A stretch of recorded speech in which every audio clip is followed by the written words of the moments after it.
Shannon's fight with cancer actually started 20 years before she was born.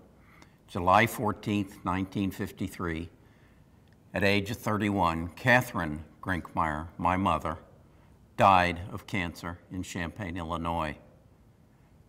The story picks up again in 1986 when Shannon, our daughter, came to Nita and I and told us that she wanted to change her name.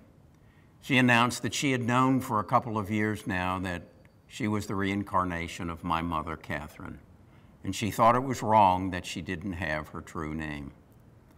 That next week, we went down to the Jefferson County courthouse, and Shannon changed her name to Shannon Marie Catherine Grinkmeyer. She went off to school, and she ended up being called Shay because none of her professors wanted to call her all those Southern names, as they referred to. Shannon actually injured her foot 6 months after she changed her name, running track at Mountain Brook High School. The injury just kept getting worse and worse, and she went to multiple doctors over a 15-year period, none of them coming up with any real reason, but doing all kinds of on crutches, in cast, operations on her toes and such.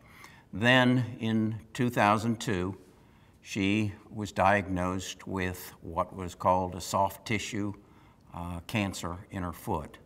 She was given a life or limb decision. She was told that if she didn't take her foot off, that the cancer would penetrate the bones, spread through her body, and she'd probably be dead in 6 months. So she had the amputation. Shortly after the amputation, she told her mother that she would never have any children because she couldn't carry a child and walk on a prosthetic. Being the warrior she was, she got damn good on that prosthetic, and Aiden was born in 2005, my grandson, her son. She had then 4 surgeries. The cancer normally came back 3 times, the size of a pea in her lungs. It involved a little bit of radiation and then surgery, but we always felt that we would stay ahead of it. She just went to her MRIs every 6 months, and we felt we'd stay ahead of it. Then in 2012, the cancer got more aggressive, and we started being introduced to chemotherapy all through 2013.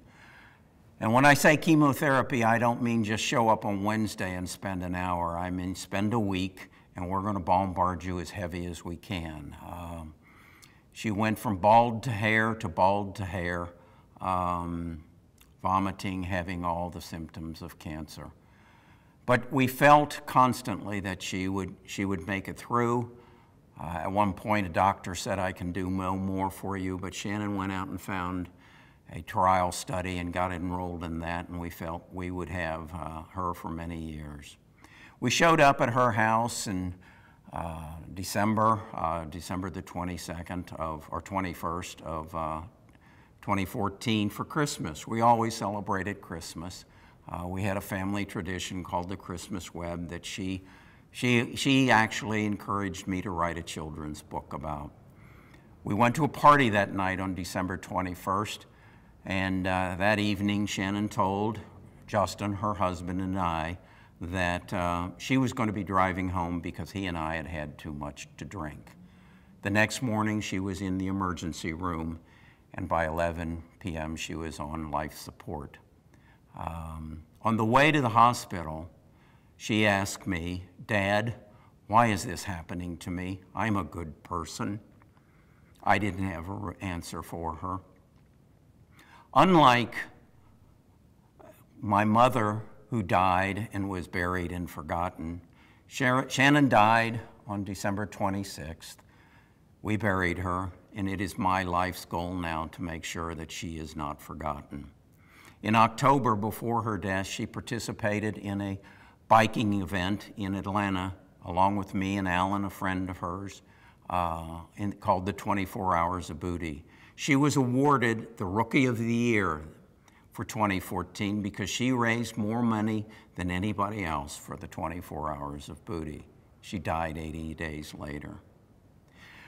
Just last month, Aiden was awarded the yellow jersey at the Live Strong Ride for the Roses because posthumously Shannon has raised over $30,000 for cancer, helping cancer people, and donation to Live Strong and 24 Hours of Booty.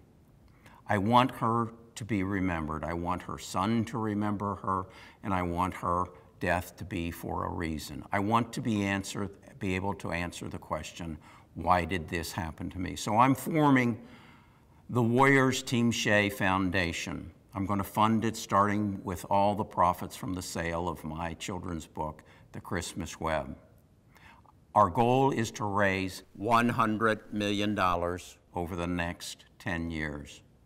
Once that is achieved, I'll be able to answer my daughter's question, and I'm going to ask God to deliver the answer to it. Shannon, you died so others could live. Please help me with the Warriors Team Shay Foundation. Thank you very much.